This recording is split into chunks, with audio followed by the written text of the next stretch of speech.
Kepercayaan saya di Sangkan Paraning Dumadi. Saya bisa mengartikan menjabarkan Sangkan Paraning Dumadi. Coba kamu menjabarkan tentang Adam. Kira-kira paling-paling nanti Adam dari surga diturunkan ke bumi karena salah makan buah koldi. Di sini juga nggak ada buah koldi kok, yang ada buah ental. Terus saya untuk mengenali buah koldi itu di mana sekarang terusan, gitu loh. Mau hanya makan buah koldi kok diturunkan ke dunia, gitu.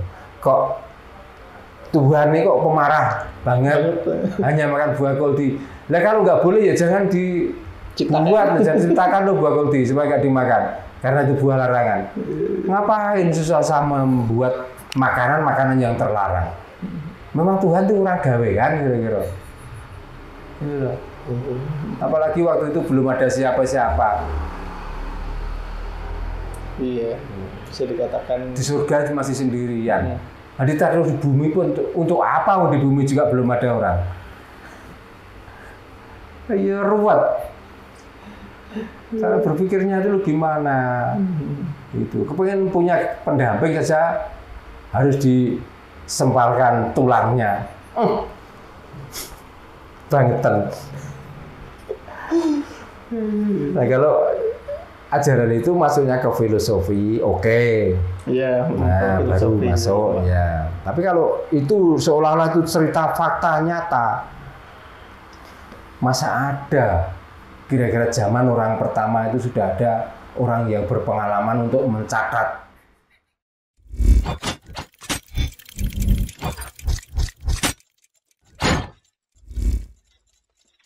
Semuanya itu ilmu pengetahuan yang logis, tapi yang membuat tidak logis itu ya kita sendiri. Ya kita sendiri, karena otak kita itu sengaja kita matikan sendiri kok. Pokoknya kalau membicarakan tentang ketuhanan, Sal, kalau kita tuh nggak waspada, bisa membunuh karakter otak kita sendiri loh, Sal. Karena otak itu mempunyai karakter loh, Sal. Oh, itu penting banget karakter. Iya, otak kita tuh kepenginnya berkembang loh, Sal. Nah, berhenti berkembang tuh karena kita rusak sendiri kok. Rusak sendiri apa sengaja dirusak sama orang lain?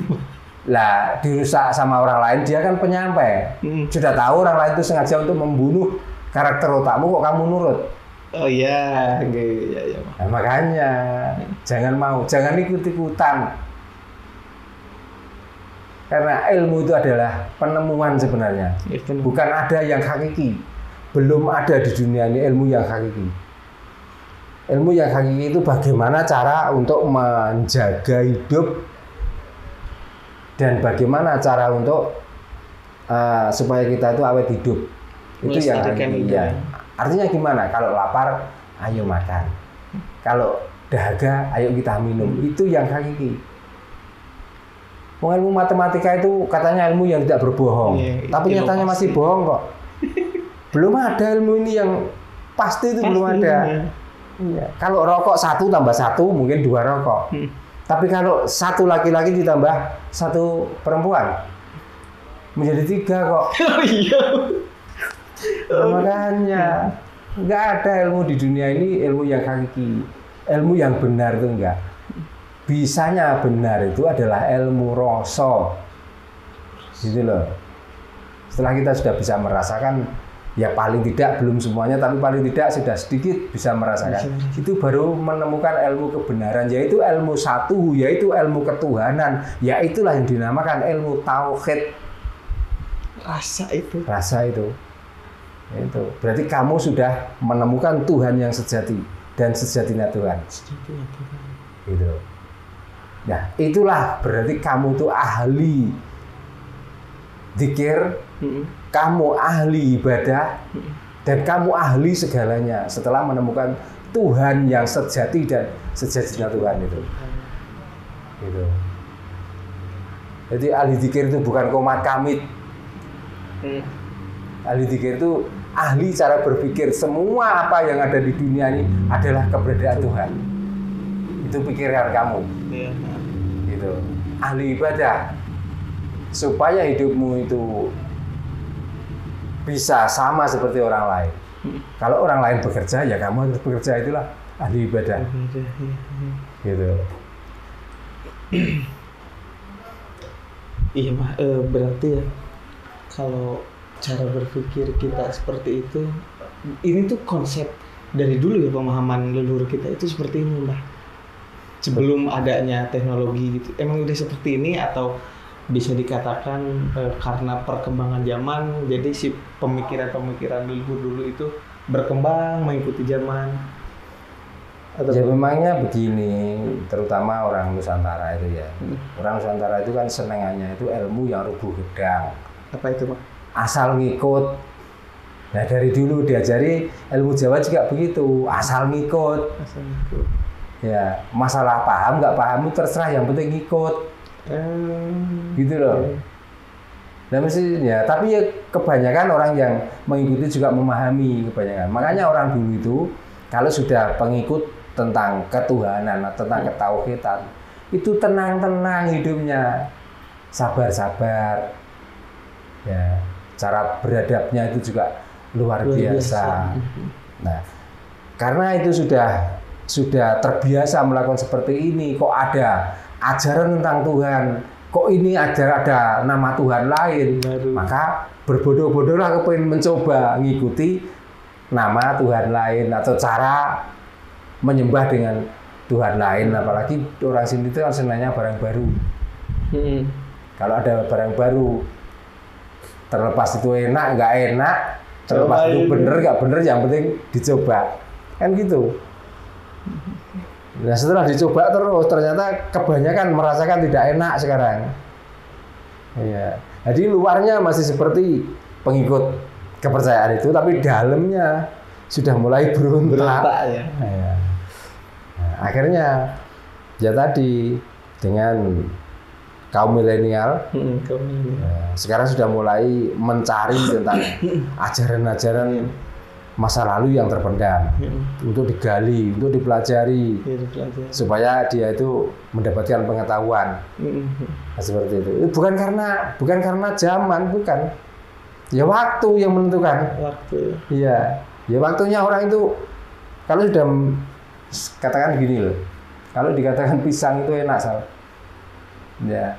Kalau dipempeng makan pisang itu, ya dimakan, cuma ya pengen makan pisang yang lain. Belanggar Iya.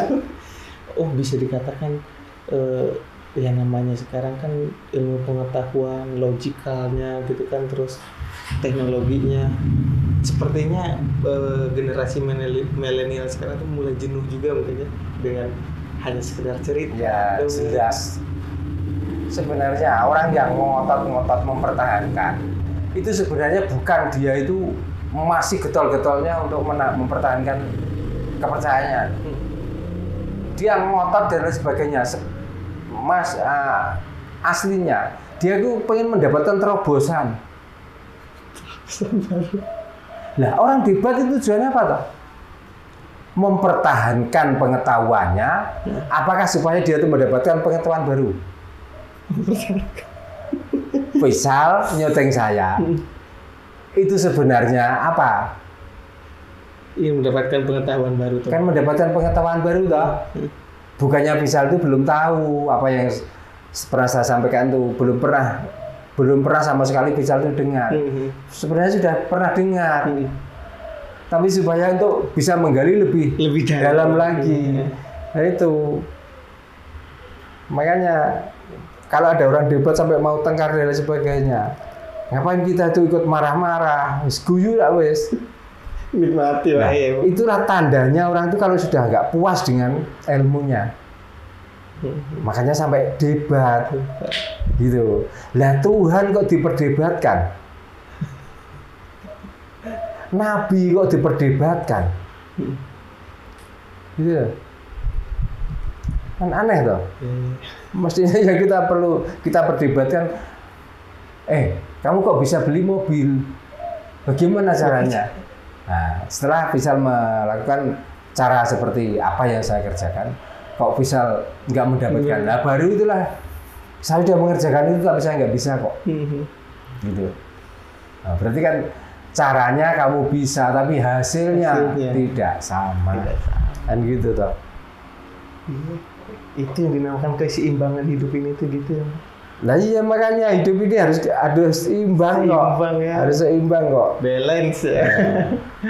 Kita harus mengikuti perjalanan orang yang kita anggap menjadi panutan. Zaman itu sudah zaman modern. Zaman sudah zaman elektrik. Perjalanan orang yang kamu ikuti kebenarannya itu masih zaman apa? Zaman kolo bendu. Apa kamu masih mau mengikuti perjalanan itu? Enggak. Sedangkan kamu kemana-mana itu, jangankan kok jalan kaki. Naik sapi pun mungkin kamu sudah malu. Itu sudah motor. Gitu loh. Makanya dulu ya biarkan dengan masa lalunya, sekarang ya kita dengan masa sekarang. Masalah apa yang pernah dijalankan masa lalu dengan orang yang kamu kagumi itu? Ya sudah, itu memang zamannya seperti itu. Nah, zaman kita sudah zaman modern, sudah zaman canggih kok. Gitu. Ya. Makanya kalau debat itu sampai menjadi emosi. Dengar kepercayaan orang lain kok marah. Dengar keyakinan orang lain kok kontras. Berarti otakmu kurang waras, gitu loh. Maksudnya kan orang berpikir, ya sudah, memang cara kamu berpikir seperti itu. Nah saya berpikir seperti ini, ya sudah. Yang penting kita tuh nggak saling menyalahkan. Nah yang kebangetan itu kan kita itu awalnya disalah-salahkan terus. Nah itu Pak. Gitu loh. Awalnya kan dari situ, cacing aja di saat dipijak kaki. Sebenarnya dia itu bukan kesakitan, tapi berusaha bagaimana cara untuk melawan. Begitu. Nah kita sudah kebangetan diinjak-injak terus ya. Kalau gitu apalagi sudah. Nah rata-rata yang diinjak-injakkan di sini itu tentang keyakinan, yang keyakinan itu semu, keyakinan yang nggak jelas. Nah kita sudah mempunyai keyakinan yang sangat luar biasa, kok diinjak-injak terus.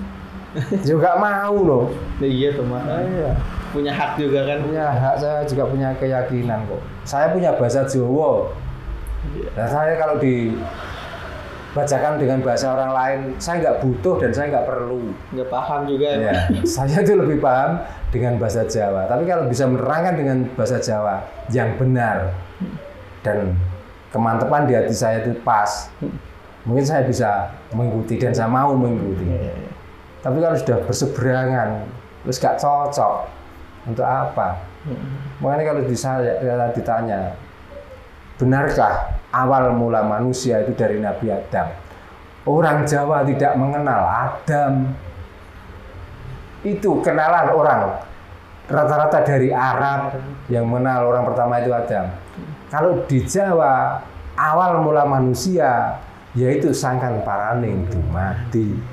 Jadi mau ya sangkan paraning dumadi, nggak mau ya sangkan paraning dumadi. Lah kamu mau mengomongkan asal mula manusia itu Adam, ya sudah wong itu hak kamu. Gitu. Nggak usah memaksakan saya harus percaya bahwa orang pertama adalah Adam. Ya saya karepmu toh. Saya kepercayaan saya di sangkan paraning dumadi. Saya bisa mengartikan menjabarkan sangkan paraning dumadi. Coba kamu menjabarkan tentang Adam. Kira-kira paling-paling nanti Adam dari surga diturunkan ke bumi karena salah makan buah koldi. Di sini juga nggak ada buah koldi kok, yang ada buah ental. Terus saya untuk mengenali buah koldi itu di mana sekarang terusan? Gitu loh. Mau hanya makan buah koldi kok diturunkan ke dunia. Gitu. Kok Tuhan ini kok pemarah banget hanya makan buah koldi.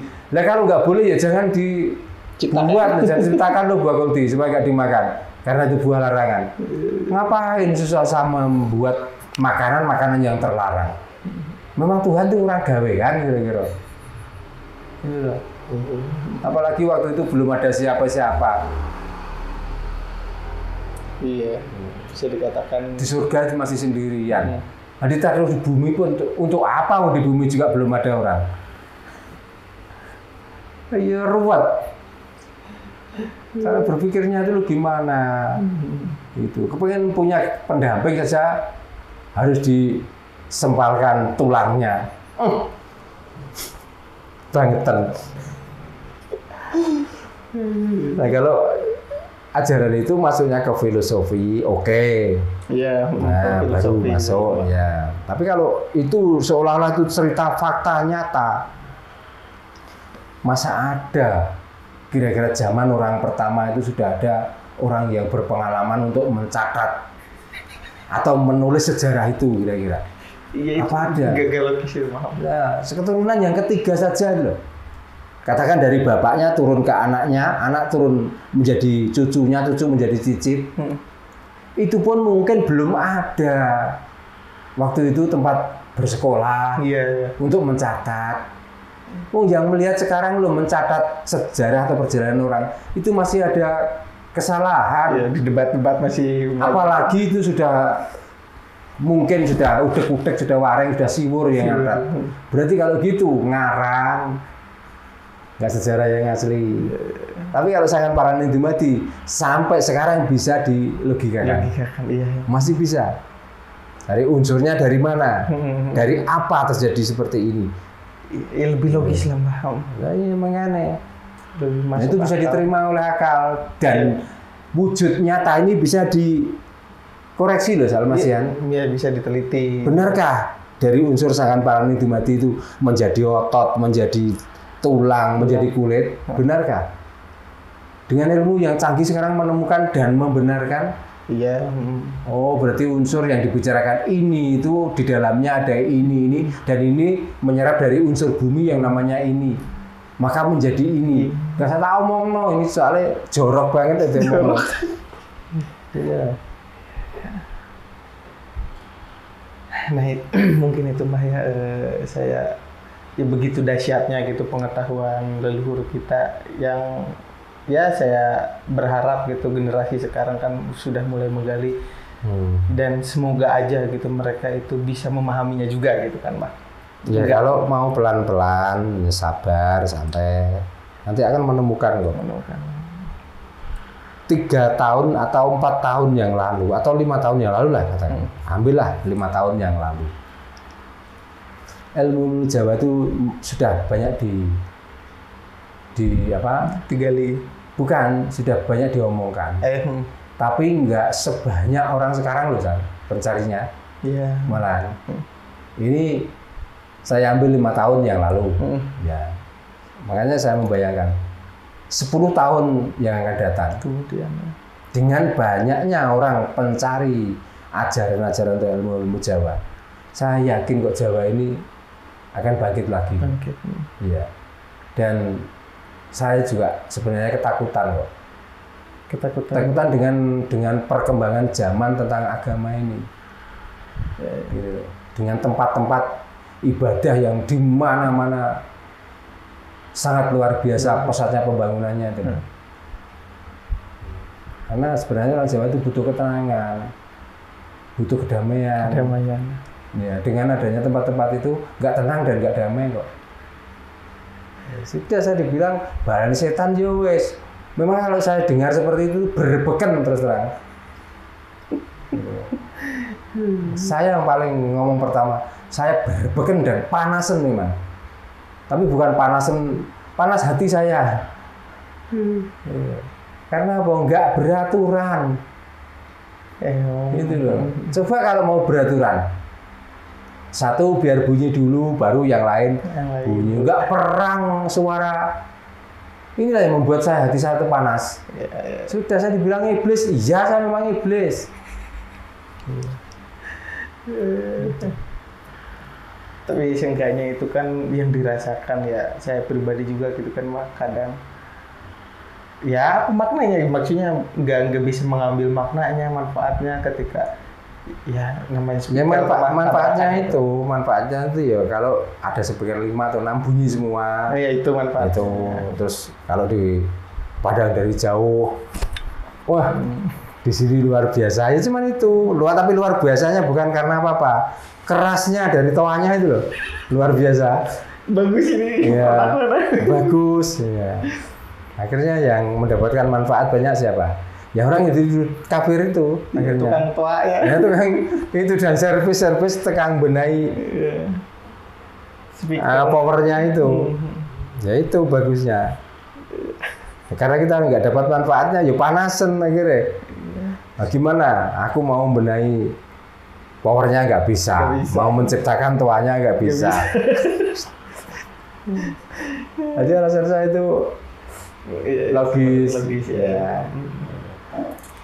Nah ya mungkin saya cukupkan dulu gitu, dan semoga gitu kan generasi muda ini ke trigger lah katakanlah dengan bisa dikatakan kode-kode dari Mbah gitu. Mereka itu pengen menggali lagi, mencari tahu apa yang dimaksud ini ya kata Mbah Dharma, apa yang kan lebih marem lah katakanlah ketika dia mencoba menggali gitu Mbah. Apalagi tentang Sengkan Paraning Dumadi ini gitu kan, yang sangat logik, masuk akal gitu Pak. Ya nanti setelah Sengkan Paraning Dumadi kita masuk ke kamanunggaling manungso lawan Gusti. Manunggaling kawula lawan Gusti. Walaupun ada orang yang mengatakan ini juga orang Jawa, aneh. Ya. Dia membicarakan apa mungkin kita itu bisa manunggal dengan Gusti. Berarti ini juga sedikit kafir orang itu, tertutup hatinya. Ya. Padahal itu ajaran itu sudah dari dulu sudah diajarkan tentang Sengkan Paraning Dumadi dan ilmu manunggaling kawula lan Gusti sudah diajarkan dari dulu. Lu kok sekarang ada yang membantah? Apa mungkin kita bisa manunggal dengan Gusti? Berarti dia ngambil Gusti yang bawaan dari luar itu, bukan Gusti yang nyata di sini. Gitu. Nah mungkin Pak ini ilmu tentang manunggaling kawula lan Gusti. Nah, itu nanti dikupas pertemuan berikutnya ya. Ampun Pak. Ya sudah, kita cukupkan sekian. Mudah-mudahan ya, sedikit ada pencerahan di hati kita supaya kita itu lebih agak logis, agak waras, dan supaya kita itu enggak ikut-ikutan dengan ajaran dari luar yang tidak jelas arahnya. Ya, kita cukupkan sekian. Salam Rahayu, Rahayu, Rahayu Sagung Dumadi.